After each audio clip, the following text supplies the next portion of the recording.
कहते हैं कि अगर एक इंसान दूसरों के लिए गड्ढा खोदता है तो वो उस गड्ढे में स्वयं ही गिरता है।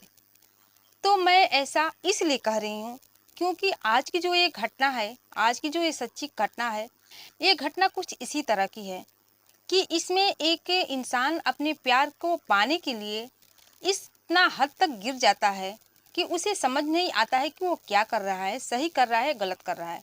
वह एक ऐसा षड्यंत्र रचता है, ऐसा कहानी बनाता है जिसमें एक मासूम की कत्ल हो जाती है।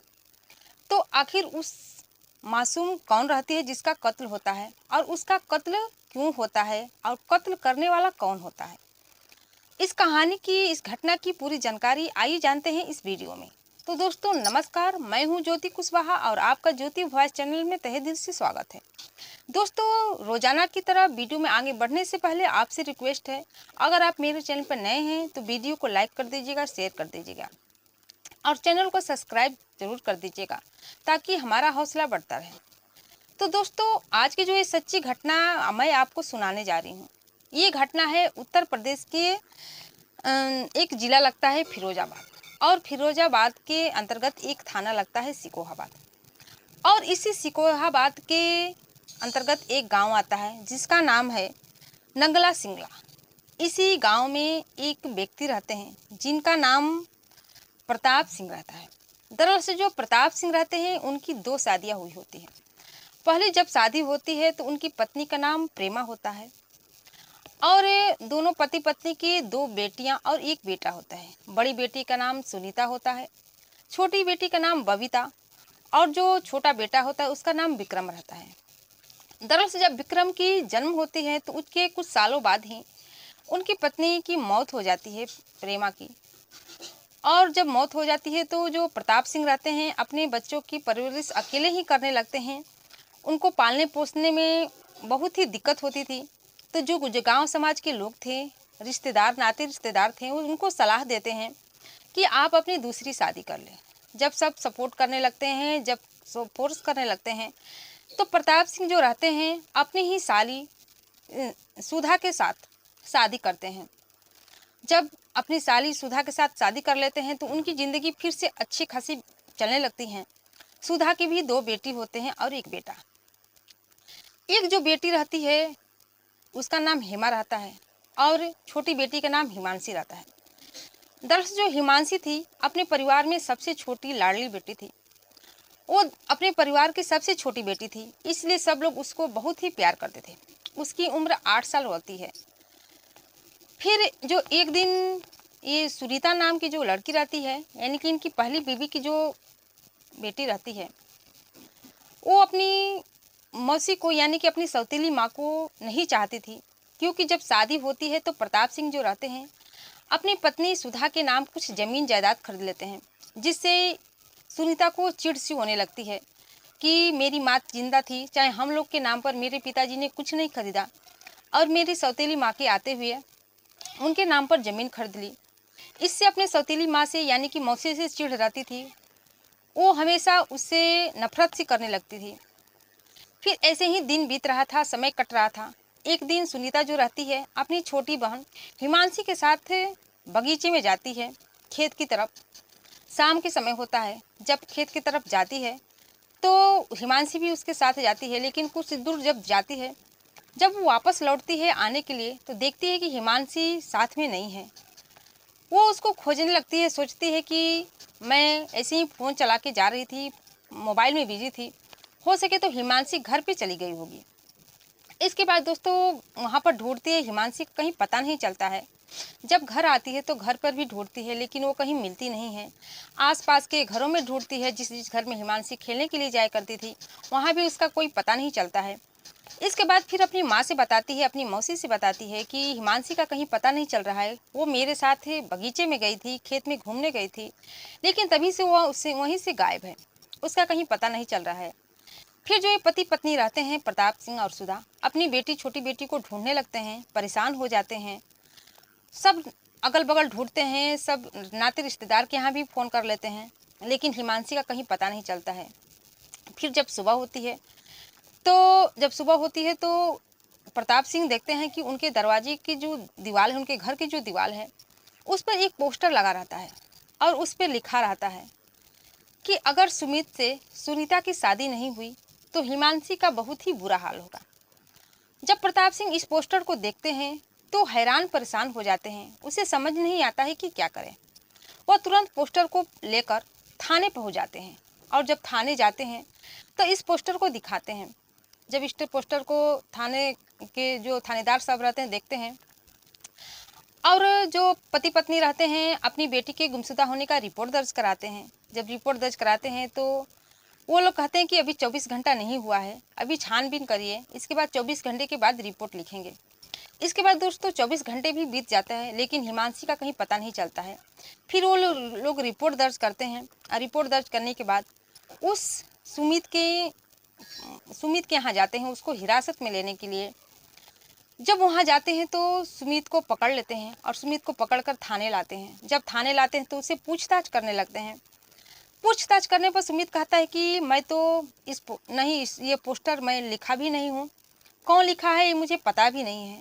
और दूसरी बात तो ये है कि हिमांशी का मुझे नहीं पता है कि वो कहाँ पर है और किस जगह पर है, किस हाल में है, मैं उसके बारे में जानता भी नहीं। पुलिस अपने तरीके से पूछताछ करती है लेकिन सुमित कुछ बताते नहीं है क्योंकि सच में उसे मालूम नहीं रहता है कि ये लड़की कहाँ पर है। इसके बाद फिर छानबीन चलने लगती है। फिर पुलिस को पता चल जाती है कि जो सुमित थे और जो सुनीता थी उनको दोनों के बीच संबंध था, दोनों के बीच प्रेम था। जब इस बात को पुलिस को पता चलती है तो पुलिस को कुछ शक होता है। फिर दोनों लोग सुमित और सुनीता को हिरासत में ले लेते हैं और हिरासत में लेने के बाद उनसे पूछताछ करने लगते हैं।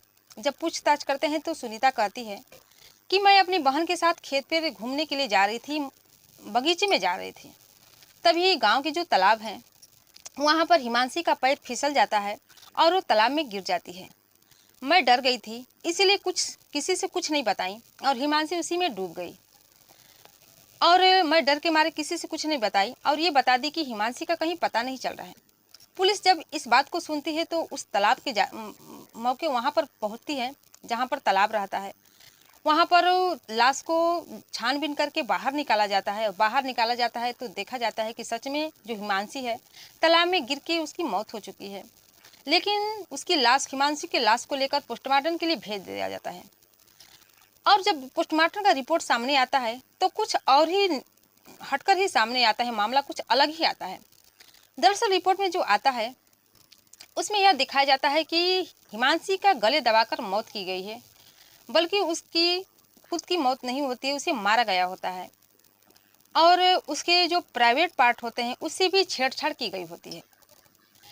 पुलिस का दिमाग घूम जाता है, उसे कुछ इस घटना के बारे में कुछ और ही लगने लगता है। वो लोग समझ जाते हैं कि जरूर इस घटना में कोई, इस कहानी में कोई झोल है और सुनीता जो है झूठ बोल रही है।